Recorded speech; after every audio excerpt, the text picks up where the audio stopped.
মিঠু বাসন মাজতে মাজতে দেখে এবারের মেয়ে শর্মিষ্ঠা দিদিমণি স্টেথো হাতে হন্তদন্ত হয়ে বেরোচ্ছেন। যাওয়ার আগে বলে গেল, মিঠুদি, মা খাওয়ার পর ওষুধটা যেন খেয়ে নেয়, একটু দেখো তো। মিঠু বলল, দেখব দিদিমণি, তুমি সাবধানে যেও। শর্মিষ্ঠা দিদিমণি হাসপাতালের নামী ডাক্তার। সবাই বলে উনি নাকি কত মানুষের প্রাণ বাঁচিয়েছেন, অথচ মায়ের কত খেয়াল রাখে কত সাধারণ মেয়েটা। শর্মিষ্ঠা দিদিমণির মা শম্পা দেবী তো একাই মেয়েকে বড় করেছেন, প্রতিষ্ঠিত করেছেন। তাহলে কি মিঠুও পারবে মেয়েকে এইভাবেই মানুষ করতে, স্বাবলম্বী করতে? খুব ইচ্ছে হয় মিঠু মেয়ে নীলিমাকেও অনেক লেখাপড়া শেখাবে, বড় মানুষ তৈরি করবে। কিন্তু মিঠু যে বড় গরিব, নুন আনতে পান্তা ফুরোয় এমন অবস্থা। বস্তিতে মিঠুর সম্বল বলতে একটা ঘুপচি ঘর। গরমে ঘুম আসে না রাতে, বৃষ্টি হলে ফুটো প্লাস্টিক দিয়ে জল ঢোকে ঘরে। আর ঝড় হলে তো মা মেয়ে দুজনে জেগে কাটায় দুশ্চিন্তায়। মিঠুর বিয়ে হয়েছিল বছর 8 আগে অতুলের সাথে, কিন্তু কন্যা সন্তান জন্ম দেওয়ার অপরাধে শ্বশুরবাড়িতে শুরু হয় অশান্তি। আর ওদিকে স্বামীও অন্য নারী সঙ্গে পড়ে আছে ততদিনে। তাই শ্বশুরবাড়ি ছেড়ে মিঠুকে ফিরে আসতে হয় মায়ের কাছে এই বস্তিতে।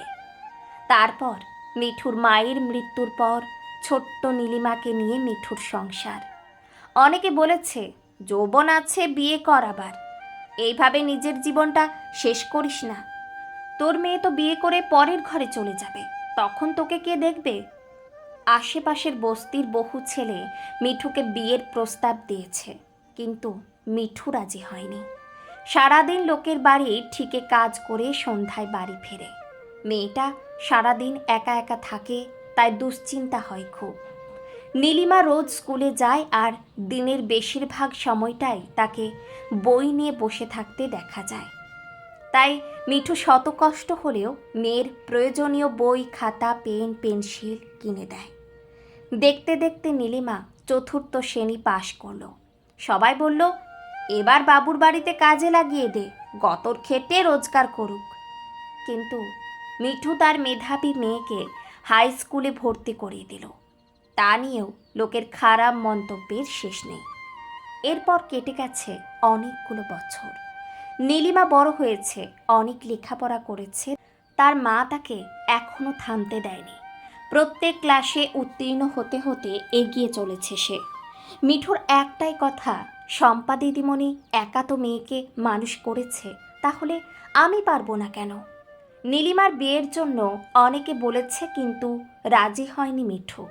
বলেছে, আমার মেয়ে অনেক লেখাপড়া করে আমাকে ঠিক একদিন দেখবে। দীর্ঘ 10 বছর পর মিঠুর জীবন আজ বদলে গেছে। মিঠু আর কাজে যায় না, পরনে থাকে তার দামি শাড়ি।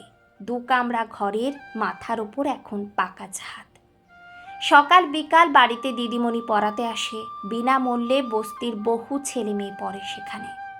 সব ব্যবস্থা নীলিমাই করেছে। নীলিমা এখন একজন দায়িত্ববান পুলিশ, কর্তব্যপরায়ণ মেয়ে। খারাপ মন্তব্য করা লোকগুলো আজ চুপ হয়ে গেছে।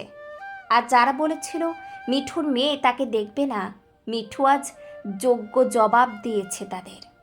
আসলে মানুষ চেষ্টা করলেই পারে সমস্ত বাধা পেরিয়ে নিজের স্বপ্ন পূরণ করতে। হ্যাঁ, প্রচুর বাধা আসবে অবশ্যই, কিন্তু থামলে চলবে না। নিজের জেদ আর ইচ্ছা শক্তি দিয়ে লড়াই করতে হবে প্রতিকূলতার সাথে। তবেই তো মানুষ পারবে নিজের স্বপ্নগুলোকে পূর্ণতা দিতে।